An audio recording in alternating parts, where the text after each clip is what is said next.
Welcome to One to One. Let's talk about the next generation of American workers. What do young people want in a living space, in a working environment, in companies and communities? Are those workers committed? Are they plugged in? What makes a company and a community cool? Rebecca Ryan knows. She writes about this in her book, Live First, Work Second, Getting Inside the Head of the Next Generation. She'll give us the answers next on One to One.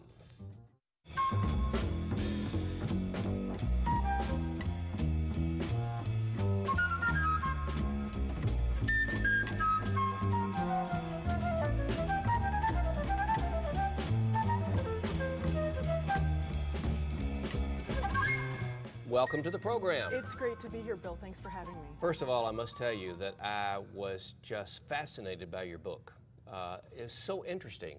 You seem to have captured it all, and it didn't last for pages and pages and pages. You really boiled it down. Yeah, I always hate those authors that write in triplicate, you know, where it's like you could have just used one word, but you used three. So I tried to keep it short, but it's very humbling to hear. I think I can empathize more with artists who, when they do an art installation, they feel very sensitive about it because you're putting your work out there.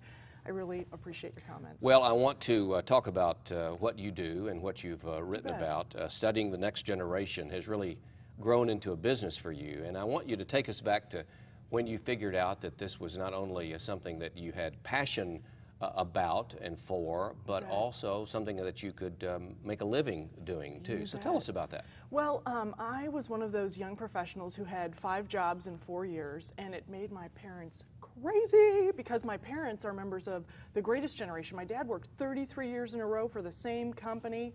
And so I remember after my first job, when I called and said, I'm going to take my second job, there was just dead silence on the telephone. I think my parents thought I was an alien life form. But I continued to have 5 jobs in about 4 years after college. And at first I was really ashamed about this because, my parents weren't real warm and fuzzy about this.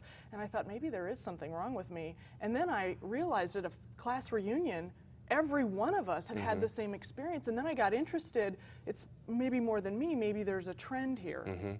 And if you don't mind, and I hope you don't mind, we didn't talk about this before, but I want you to tell me that story about when you and your dad were watching a football game, and there was a commercial. Do you mind telling that story? Not at all, not at all. Some of you will remember, I'm from Wisconsin, as maybe your viewers can pick up in my accent, and our Green Bay Packers were playing the Denver Broncos in the Super Bowl several years ago, and that was the year that Volkswagen chose to reintroduce cars, and they were targeting my generation, but my dad is a member of the World War II generation. We're totally different in terms of a generational perspective. So this ad comes on, and these 2 guys in the VW commercial aren't talking to each other. All you hear is da-da-da-da. That's all you hear. And then they drive their car up, they grab an ugly green recliner off somebody's front lawn, they put it in the back of their hatchback, they drive off, and the end is the VW logo with driver's wanted, right?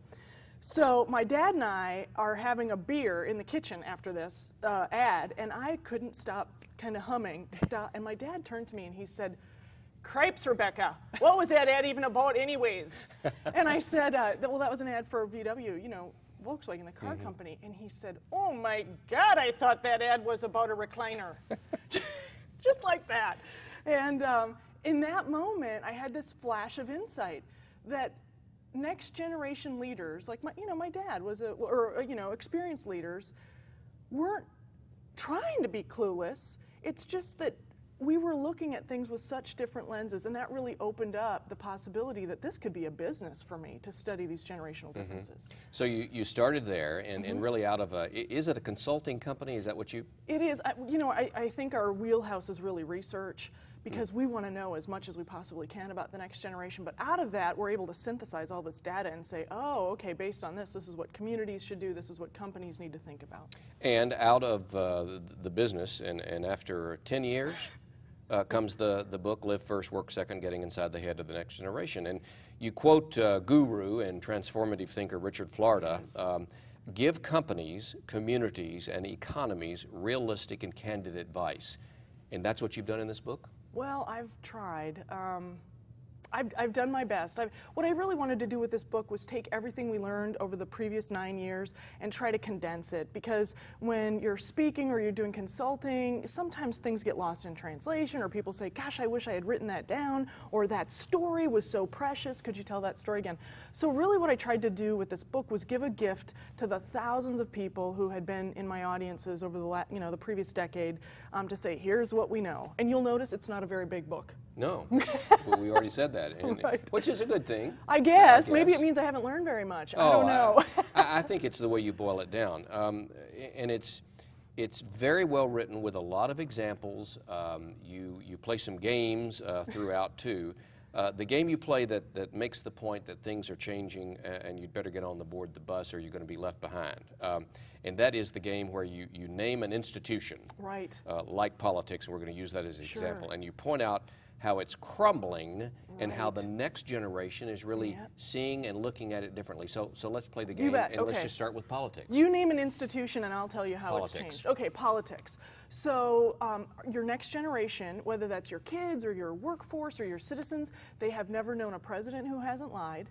They have never seen a budget deficit get smaller, right? I mean, we have a next generation that is really inheriting a political system that is in some crisis. I mean, isn't it ridiculous that we vote only on Tuesdays? Like, who picked Tuesday? And we are now living in a 24/7, 365. The next generation is like, I can buy a house online, but I can't vote online. Like, that seems weird, so. There's one. Yeah. Education. Education. So this whole notion of, 9 months we're in school, 3 months we're not in school. Ask any teacher. They spend the first 6 weeks of the first part of the new term reteaching everything that was taught before, and the next generation says, why should learning stop for the summer? I'm sorry, in 1950 did we invent air conditioning? I think we could make this work. India and Japan are doing absolutely year-round schools. That's right. So why shouldn't we? Now I'm going to give you one that's not in the book. Okay, oh boy. Energy. I was talking with, I get the sense that you love to learn, and of course I do too, and it's my job to keep my ear to the ground. And somebody said to me several months ago, is it possible that we built our country on cement and that was the wrong material? And I think it's part of, cement and roads and cars and infrastructure. But when you think about the next generation, this is the first generation that was raised with those images of that garbage barge going up and down the East Coast looking for someplace to dump its wares. So they understand recycling. You don't have to convince them of the inconvenient truth. These people are already on board. I think, the President-elect Obama's election is a perfect example of somebody who resonated with that next generation because they told the truths that the next generation knows in their bones are the things that they are going to have to fix. Tell me about your, you write about and talk about this I guess it's a theory of the economy of goods and the versus the knowledge economy, which is where we need to be. Well, I think you mentioned my dad, so this I think draws a really good contrast, right? So my dad was a foreman on the second shift at the West Bend Company, and for some of your older viewers, you might remember the West Bend Company made pots and pans, aluminum, popcorn poppers, eventually bread makers, and my dad worked for 33 years for that company. He was measured based on two things: scrap, having the smallest pile of leftover aluminum at the end of a shift, and safety, making sure he didn't end up looking like your shop teacher, right? So that was clearly an economy of goods, and it was very commodity based with its pricing. Then two generations, because my dad is a World War II vet, you've got Generation X, my generation, and the millennials are coming right after us. And I have built my business based on really laptop computers, a pretty big server to house all of our data and information, and hiring people who are great with other people. So you think about, my dad at the height of his career, he was earning $24,000 a year. That was enough for him to raise a family. And after 3 years of running my company, I was achieving a similar pay parity as him at the end of his career, so adjusted for inflation. So it's pretty interesting how a knowledge-based economy and a goods-based economy are so different. So it's important that if a region or a state